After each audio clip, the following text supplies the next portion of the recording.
Le réveil matinal le plus haut de la capitale sur la radio. La plus haute de la capitale.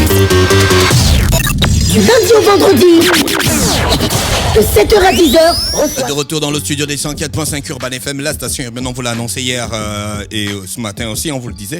On allait recevoir dans le cadre de notre session d'invités le directeur général de l'Office national de l'emploi. Il s'appelle Hans Landry. Il a le nom d'un jeune, en plus lui-même il est jeune. Monsieur le DG, bonjour. Bonjour. Vous pouvez rapprocher le micro vers vous, hein. Il n'y a pas de souci. D'accord. C'est fabriqué pour ça.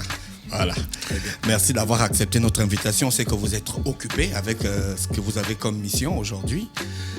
Donc, vous recevoir très tôt le matin, comme ça, c'est toujours un plaisir pour nous. Alors, pour commencer, on va vous poser la question. Qui êtes-vous exactement et d'où venez-vous? Comme on demande à tout le monde.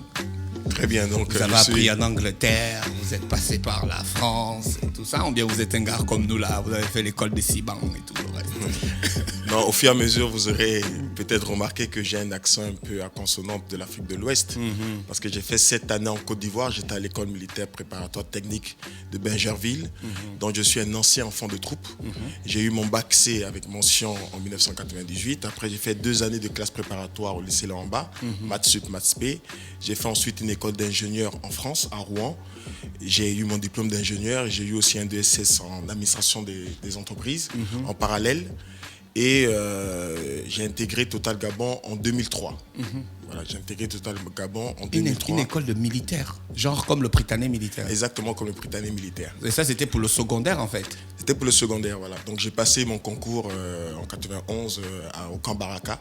Voilà. Et à l'époque, on partait soit à Saint-Louis au Sénégal ou à l'école militaire de Bingerville. Donc en fait, vous avez toujours voulu être un militaire? Ou bien c'était juste un pur hasard, ou bien c'était sous la pression d'un parent? Bon, c'est vrai que mon père fait partie des corps habillés, c'est un policier, un général à la retraite. J'ai énormément de frères qui sont aussi dans les corps habillés. C'était une bonne formation, disons-le. Et après, bon, j'ai réintégré la vie civile.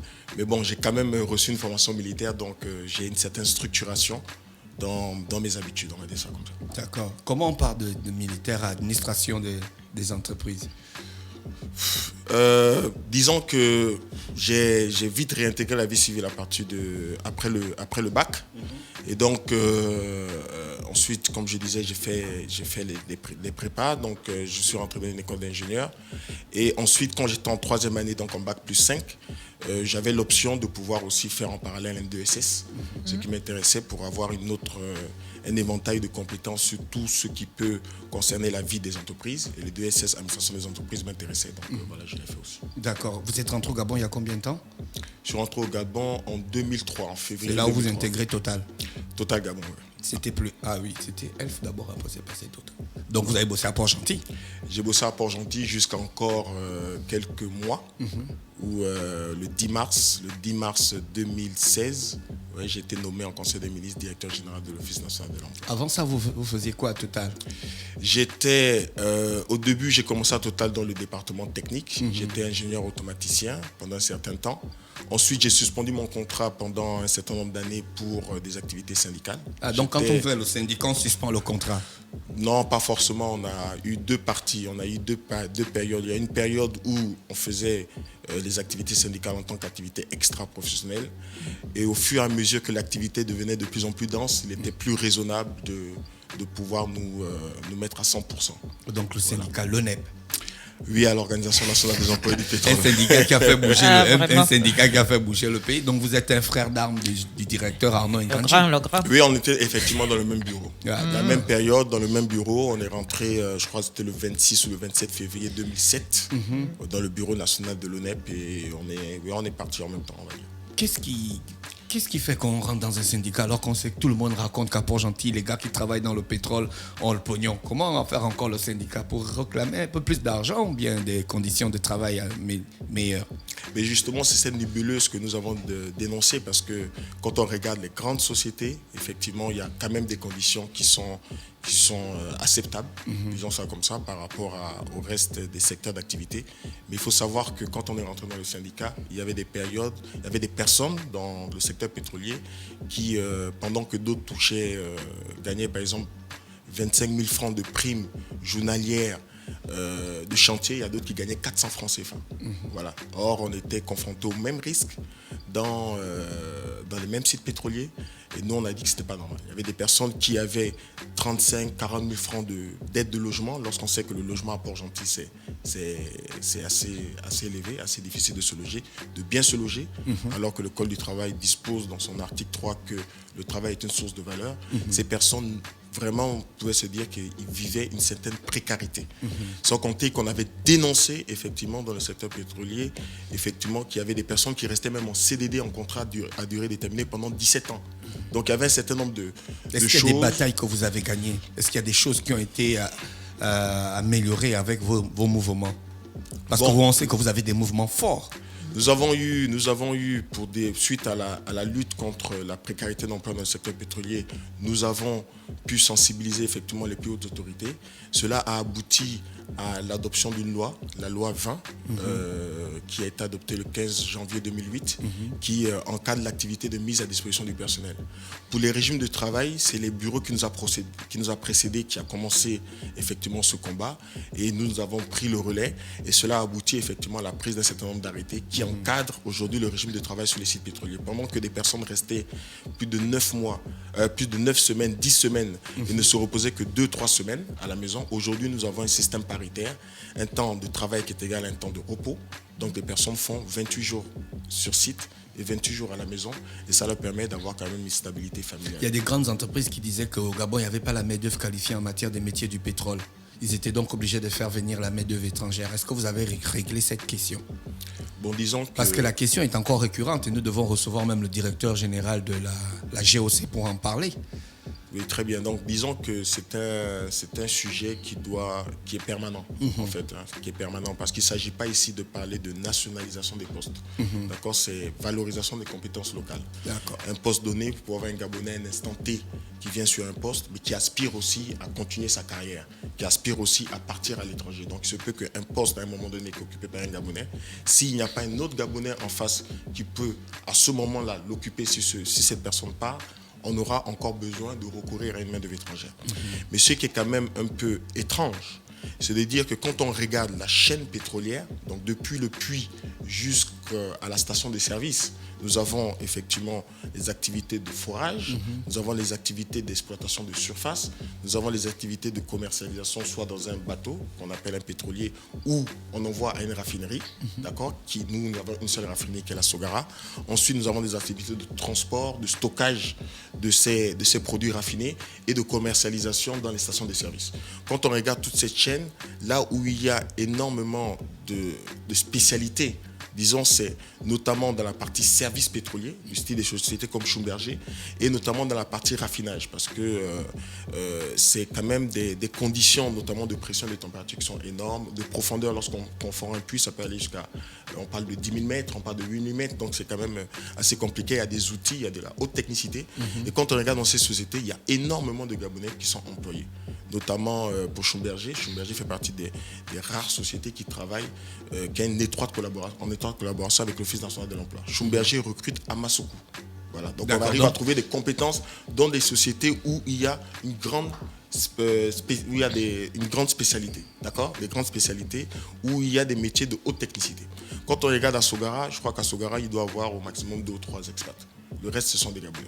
Or, le raffinage, c'est assez complexe au niveau régulation, enfin bref, au niveau process. Donc, ça va être un peu difficile de justifier qu'on a du mal à trouver des Gabonais, alors qu'on trouve des Gabonais qui sont compétents et qui font tourner ces entreprises depuis plusieurs années dans je vous ai parlé de la chaîne pétrolière, de l'amont à l'aval, dans les sociétés où il y a le plus de technicité. D'accord ? Quand on regarde dans le secteur pétrolier, c'est d'abord à Schlumberger Gabon qu'il y a eu le premier Gabonais directeur général. D'accord ? Il y avait eu effectivement un PDG gabonais à Shell Gabon, M. Baer à l'époque. Depuis, il n'y a plus de Gabonais. Donc, par contre, à Schlumberger, il y a eu 2 Gabonais qui se sont succédés à la tête de Schlumberger Gabon. Donc, on se dit que c'est vrai, il faut, à toute raison, toujours d'abord regarder la compétence, regarder les exigences du poste, voir si effectivement on n'a pas la compétence disponible localement. C'est vrai, mais il faut aussi dire qu'il y a un problème de volonté. il y a un problème aussi de reconnaissance de l'expertise locale. Parce que nous avons formé, nos systèmes éducatifs a formé des hauts cadres gabonais qui ont une valeur, qui a une valeur qui se reconnaît même au niveau international, mais il y a aussi une question de volonté, de pouvoir les positionner à des postes stratégiques, Voilà, donc il faut faire un jeu d'équilibre. Et c'est en cela que la réglementation sur la main-d'œuvre étrangère a évolué et a mis l'ONE un peu au centre. Donc, depuis étant dans le secteur du pétrole, vous connaissiez déjà l'ONE? Je m'intéresse à l'ONE depuis 2008. On va dire, depuis Pour quelle raison? Mais parce qu'on était convaincus qu'on ne pouvait pas régler le problème de l'emploi sans renforcer les moyens de l'Office national de l'emploi, sans positionner l'ONE réellement au centre du service public de l'emploi. Voilà, on était convaincus de cela. Et donc, il fallait nous assurer que l'ONE avait les moyens humains, les moyens matériels et financiers nécessaires pour pouvoir répondre à ce grand challenge qui est effectivement la valorisation des compétences locales. Parce que c'est ça dont il s'agit. Il s'agit de nous assurer qu'à compétences égales, la priorité d'emploi soit donnée à un Gabonais. Justement, pour revenir, pour rebondir, je voulais savoir si on avait en fait touché un peu, fait subir des modifications dans le cadre du règlement du travail, notamment avec le Code du travail, parce qu'on avait relevé, notamment pendant le New York Forum, qu'il y avait des textes de plus de 40 ans déjà et qui ne prenaient pas en compte en fait l'environnement culturel, socio-culturel en fait du pays. Est-ce qu'il y a eu des modifications dans le Code du travail? Voilà, donc en fait, effectivement, la priorité nationale est dans nos textes depuis 1968. Je crois que c'est le décret 277 du 5 mai 1968 et le décret 663 qui a complété ce décret du 5 juillet 1972. En fait, je n'ai pas les textes en tête, mais je crois que c'est ça. Ces textes prévoyaient déjà effectivement qu'à compétence égale, même lorsque l'expérience est moindre, la priorité d'emploi sur un poste donné doit être donnée à un Gabonais. Mais le texte ne donnait pas de manière mesurable, de manière concrète, comment on pouvait nous assurer que l'employeur qui envisageait, qui avait une offre d'emploi disponible, qui avait un poste disponible dans sa société, a d'abord recherché un Gabonais. Ce n'était pas mesurable. C'est en cela qu'un nouveau texte a été pris, le décret numéro 162, je crois du 7 mars 2016, voilà, qui a été pris, qui dit désormais que lorsque il y a une offre d'emploi disponible, on passe d'abord par l'Office national de l'emploi, d'accord, qui la regarde, qui la diffuse dans les médias, qui regarde dans sa base de données, la diffusion dans les médias, sur les sites internet. Nous comptons par exemple travailler avec Job Gabon, pour l'instant nous n'avons pas de site internet, pour donner, sous le principe de l'égalité des chances, la possibilité à l'ensemble des Gabonais à l'échelle de la planète qui ont la compétence donnée, qui répond au profil recherché, de postuler, d'accord? Et si effectivement, au bout de 6 semaines, la recherche est infructueuse, l'Office national de l'emploi doit délivrer une attestation de carence qui certifie... Mais attendez, vous dites 6 semaines, mais l'entreprise a des raisons d'efficacité, elle ne va pas attendre 6 semaines. Non, vous savez... Si c'est dans un besoin urgent. Oui, s'il y a des besoins urgents, ce délai peut être ramené à 4 semaines. Ça, c'est la règle. Maintenant, ensuite, si effectivement l'entreprise a véritablement une urgence, notre rôle n'est pas de bloquer le processus. Ils viennent, ils nous expliquent leur urgence, on analyse ensemble avec des techniciens effectivement le bien fondé et on voit comment on peut accélérer le processus. Mais regardez plutôt l'inverse. D'accord. Imaginez qu'on soit pressé de délivrer des attestations de carence parce qu'on n'a pas regardé l'ensemble des aspects.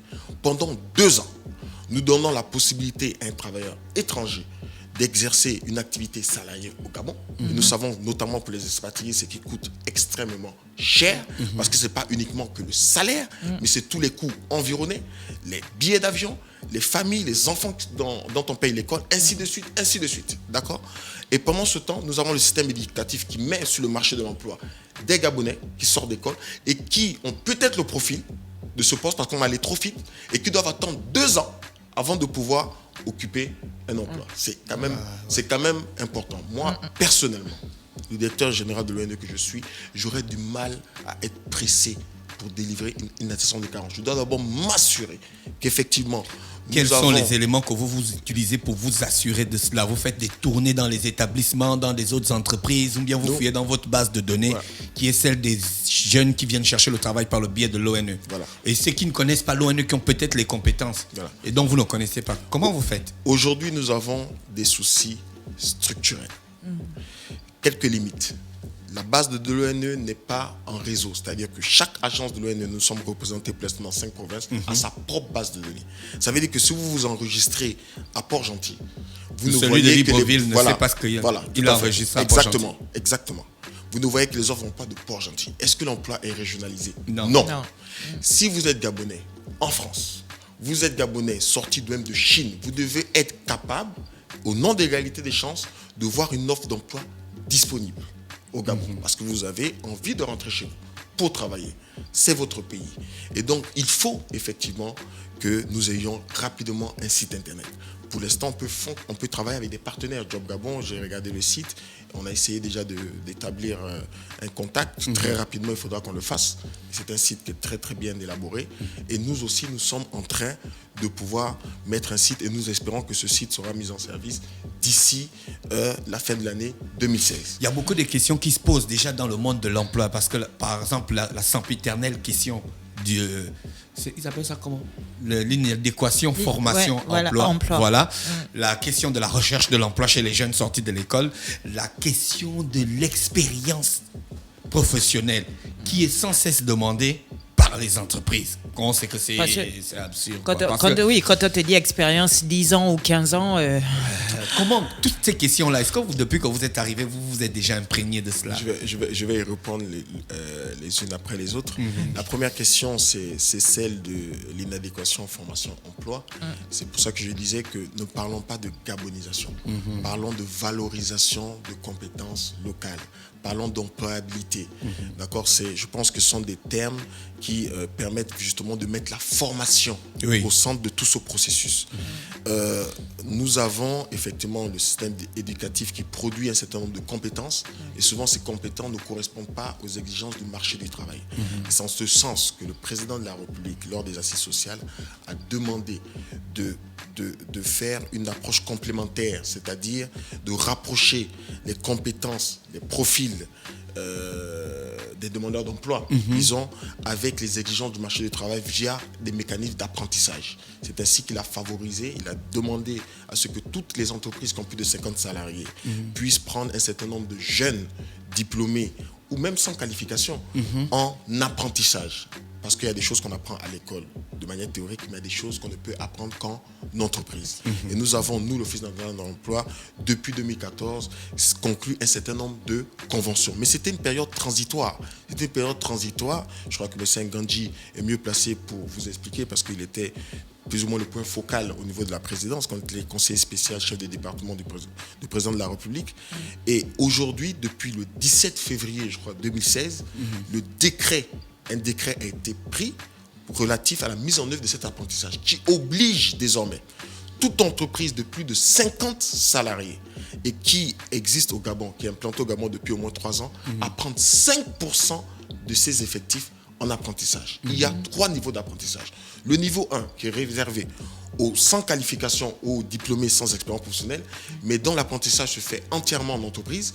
Le niveau 2 et le niveau 3, ce sont des niveaux qui sont réservés, en fait, qui parlent un peu du système d'alternance, c'est-à-dire nous sommes dans un centre de formation agréé par l'État et on alterne des périodes dans ce centre de formation pour accumuler des connaissances théoriques et des périodes en entreprise, d'accord, ce qu'on appelle du on-job training. Et le niveau 2, c'est pour avoir à la fin un diplôme de DUT ou équivalent. Et le niveau 3, c'est au moins licence et plus, sachant que l'apprentissage a une durée de 2 ans. Bon, je vous décline rapidement, de manière ramassée, ce que le texte dit. Donc, vous voyez bien cette volonté de former, mais dans quel domaine? Dans les domaines, justement, où il y avait une carence en quantité et en qualité de compétences dans les entreprises. Et les entreprises pourront justement cibler ceux qui veulent atteindre comme exigence, d'accord, pour correspondre à leurs besoins. Donc, oui, il y a ça. Ça permettra aussi pour ceux qui ne seront pas retenus, mais au moins d'avoir acquis une expérience professionnelle qui pourront faire prévaloir ailleurs.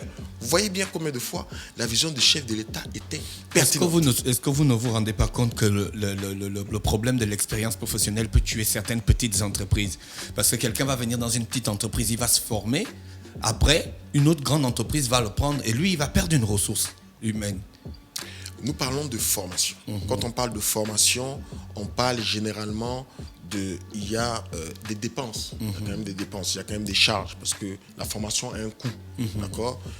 Moi, j'inviterais les entreprises, pas uniquement pour ça. Parce que vous savez qu'au-delà même de l'apprentissage, il y avait déjà dans des entreprises des possibilités, par exemple, pour un technicien supérieur qui voudrait repartir sur le banc de l'école et être cadre. Il y avait des possibilités de faire des formations complémentaires. Et souvent, certaines entreprises favorisaient cela. Mais j'ai aussi vu dans certaines entreprises des espèces de contrats qui garantissent qu'il y a quand même une espèce de retour sur investissement pendant un certain temps où la personne s'engage à travailler avant d'envisager peut-être démissionner. Ainsi de suite. Donc ce sont des contrats qu'on peut regarder. Il faut effectivement regarder ces spécificités-là. Mais ce n'est pas les spécificités qui doivent bloquer la dynamique générale. Les spécificités, généralement, c'est 5 à 10%. D'accord. Quand on fait un mécanisme, il faut toujours regarder le 80-90%. Les 80-90%, c'est de dire le chef de l'État souhaite associer cet emploi, d'accord, cette valorisation de la compétence locale, cette employabilité à de la formation. Pour nous assurer qu'à moyen et long terme, les entreprises ne pourront plus dire que sur le marché du travail, nous ne trouvons pas les compétences qui correspondent à l'exigence du marché du travail. D'accord ? Nous avons aussi dans le cadre de la main-d'œuvre étrangère un processus de formation. C'est-à-dire que selon la nature du métier, il peut être fait obligation à l'employeur qui obtient justement une autorisation d'emploi pour employer un étranger d'adjoindre un homologue, c'est-à-dire de lui associer un Gabonais ou plusieurs Gabonais, un ou deux Gabonais à former, d'accord, pour qu'à terme, on puisse avoir la compétence dans le domaine où on n'avait pas la compétence. Donc, il y a un certain nombre de dispositifs. Est-ce que l'ON est juste cette institution qui permet de gérer les questions de l'emploi ou bien vous avez aussi un rôle de... Ou bien on vous consulte pour élaborer les stratégies sur l'emploi ou bien pour réaménager la législation en matière de l'emploi? Les missions de l'ONE sont définies par une ordonnance qui a été effectivement ratifiée en loi. Je crois que c'est l'ordonnance 008/93 du 1er octobre 1993 et sont essentiellement au nombre de 3. La première mission, c'est d'assister les demandeurs d'emploi. D'accord. Assister les demandeurs d'emploi. La deuxième mission est celle de pouvoir accompagner les employeurs dans leur processus de recrutement, pour les employeurs qui veulent travailler avec nous. Et en fait, la troisième mission, c'est de mettre en œuvre notamment toutes les mesures gouvernementales, on va dire, en faveur de l'emploi. Et nous, actuellement, ces dernières années, nous parlons surtout de l'emploi des jeunes, donc de toutes les personnes qui sont entre 16 et 35 ans, avec ou sans qualification. Donc toutes les mesures gouvernementales qui vont dans ce sens, l'Office national de l'emploi est impliqué de près ou de loin. D'accord. Maintenant, ensuite, effectivement, l'Office national de l'emploi a reçu désormais la mission de pouvoir regarder, garantir que la priorité nationale est de mise avant de pouvoir envisager prendre un travailleur étranger. Donc voilà, c'est le cadre. Nous avons du mal à sortir de ce cadre. Ensuite, on peut faire preuve de créativité. On peut faire preuve de créativité, de voir quel type de projets peuvent être mis en place pour favoriser l'emploi. Parce que nous avons une visibilité sur quels sont véritablement le profil, quel est le profil de nos demandeurs d'emploi. D'accord ? S'il y a énormément de personnes non scolarisées, enfin qui sont sorties du système scolaire sans qualification, il va toujours être difficile d'imaginer que ces personnes vont répondre à des offres d'emploi où on sait qu'aujourd'hui, les entreprises demandent de plus en plus de personnes qualifiées. Il faudra réfléchir notamment sur quelles mesures on peut mettre en place, notamment l'auto-emploi. On peut réfléchir sur des mesures à mettre en place, pourquoi pas, même dans le domaine, par exemple, des taxis. Des taxis. Là, nous avons le projet Graines. Le projet Graines, je vous ai dit que j'ai grandi en Côte d'Ivoire. En Côte d'Ivoire, c'est un pays agricole. Ouais. Et c'est une fierté non seulement continentale, pour ne pas dire africaine, parce que je crois qu'ils étaient premiers au niveau du cacao au monde et troisième au niveau du café à l'époque. Je ne sais pas s'ils ont même gravi encore des échelons. Donc oui, c'est possible. Et la Côte d'Ivoire, quand on regarde le PNB, le produit national brut, a fait effectivement, ces ressources venaient effectivement des fruits de cette activité-là. Donc oui, nous avons le projet Graines. C'est un projet qui est multiplicateur d'emplois. Et il faudrait effectivement accompagner. Nous avons Léandre Bouloubou, qui est le coordinateur général du projet Graines, qui s'est rapproché de nous, qui nous a demandé de voir comment on pouvait travailler ensemble pour favoriser, inciter les jeunes à repartir vers le travail à la terre. Donc nous sommes en train de réfléchir sur tout cela. D'accord. Vous avez aussi à la tête de l'ONE, modestement, un ancien syndicaliste qui connaît très bien les thématiques d'emploi, qui connaît très bien les textes. Donc on regardez comment on peut mettre en place un système attractif au niveau conventionnel qui pourrait garantir que les jeunes aient envie aussi de partir dans ce domaine. Parce que moi j'y crois. Je crois que c'est là-bas qu'on pourra vraiment résoudre, dans ce genre de grands projets d'envergure qu'on pourra résoudre. Quelles sont vos ambitions à la tête de l'ONE en partant? Qu'est-ce que vous voulez laisser comme marque à l'ONE? Déjà, un office qui rayonne, un office où on ne vient plus par dépit. Après avoir tout essayé, puis on se dit, bon, je vais quand même laisser mon dossier, mais ce soit même un réflexe. Parce qu'on sait que les employeurs, systématiquement, quand ils veulent... C'est un réflexe. Moi, j'ai fait 6 ans à l'université, j'ai jamais vu l'Office national de l'emploi venir à l'université, même dans des journées, les journées des étudiants, voire même un stand. Voilà. Est-ce que maintenant, vous allez vivre au quotidien avec les jeunes pour susciter cet intérêt-là? Bien sûr, on va être de plus en plus proche. C'est pour ça qu'on va ouvrir des agences pour avoir vraiment ce service de proximité. Pourquoi pas ouvrir une agence à Nzayon? Pourquoi ouvrir une agence à Ovendo? Pour être de plus en plus proche. Un demandeur d'emploi n'a pas vocation à avoir de l'argent pour payer chaque fois le transport. Oui. Vous voyez, donc il faut qu'on soit de plus en plus proche. Il faut qu'on soit de plus en plus proche du milieu scolaire. On parle d'emploi, mais il y a des personnes qui ont même du mal à trouver les stages de fin d'études. Oui. Nous savons que les stages de fin d'études, c'est vraiment des stages de pré-embauche.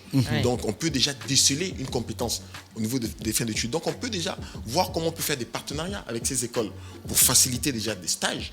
Nous parlons aussi d'adéquation formation-emploi, mais c'est aussi un problème d'orientation. Si très tôt, avec les bourses et stages, on arrive avec les données que nous avons sur les secteurs qui sont multiplicateurs d'emploi, où nous avons des carences, où nous avons des besoins, où nous avons du mal à trouver de la compétence locale, mais les jeunes bacheliers, on peut déjà commencer avec l'Office national de l'emploi, donner quelques données pour qu'on oriente ces personnes dans ces domaines-là. Donc il faut faire un certain nombre de partenariats, il faut aller vers les universités, il faut aller vers les personnes. Mais je crois également que nous devons nous mettre à l'ère du numérique. Et je suis heureux de voir que mon aîné, Alex Bernard Bongo Dima, le directeur général de la NEF, nous a saisi récemment pour dire qu'il envisageait faire un partenariat pour voir comment on peut effectivement avoir un service public de l'emploi qui soit aux normes, avec un site internet où les personnes, même depuis leur maison, peuvent s'inscrire.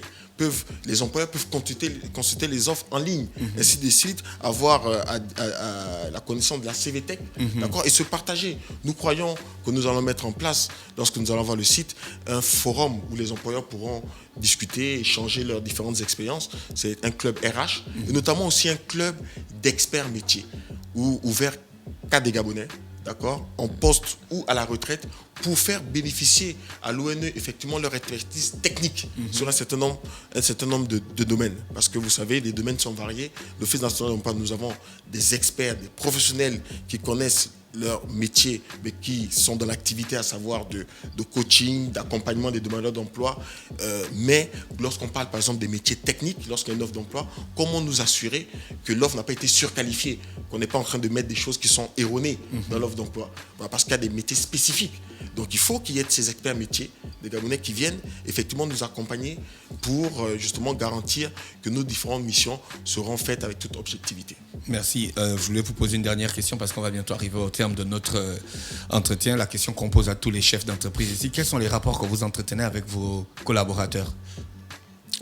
Avec mes collaborateurs? C'est les rapports, genre vous êtes fermé dans votre bureau toute la journée ou bien il vous arrive de discuter? Le chef très nerveux. Ouais. Non, je pense que ça va être difficile de faire de l'autosatisfaction, de l'autocritique, parce que ça aurait été mieux que je vous invite même à venir véritablement comme ça, de manière inopinée, de la zone économique, venir rencontrer mes collaborateurs et vous verrez. Je pense que naturellement, je suis quelqu'un d'ouvert.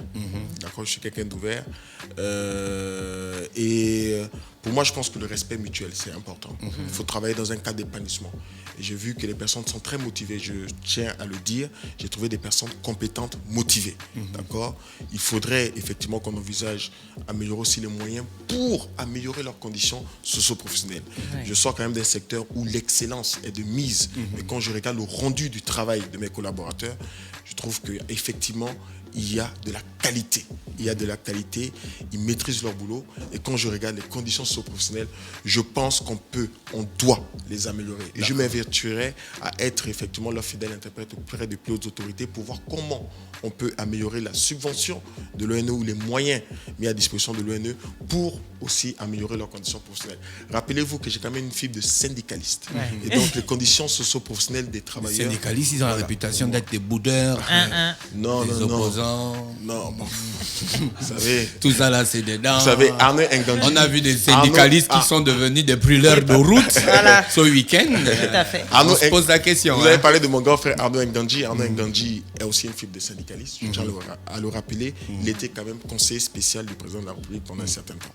Voilà. Il faut savoir faire la part des choses. D'accord. Donc, monsieur Hans Landry Vallon, compte sur vous pour avoir un office national de l'emploi plus vivant. Par la grâce de Dieu. D'accord. C'était donc monsieur Hans Landry Ivala, le directeur général de l'ONE, qui était avec nous ce matin, entendé par ONE, Office national de l'emploi. On vous remercie encore d'avoir accepté notre invitation. Merci.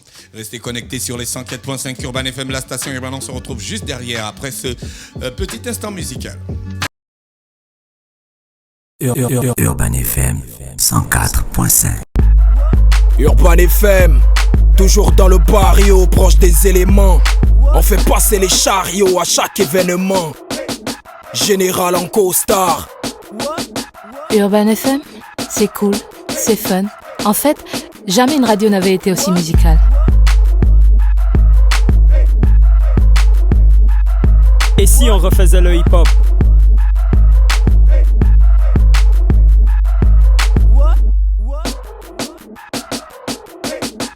L'équipe nationale de la FM. C'est 100% musique urbaine, c'est notre radio préférée. Urban FM, je te kiffe. Toutes mes exclusivités et toute mon actualité, c'est sur Urban FM. C'est frais, c'est maintenant et c'est pour des générations. Urban FM 104.5.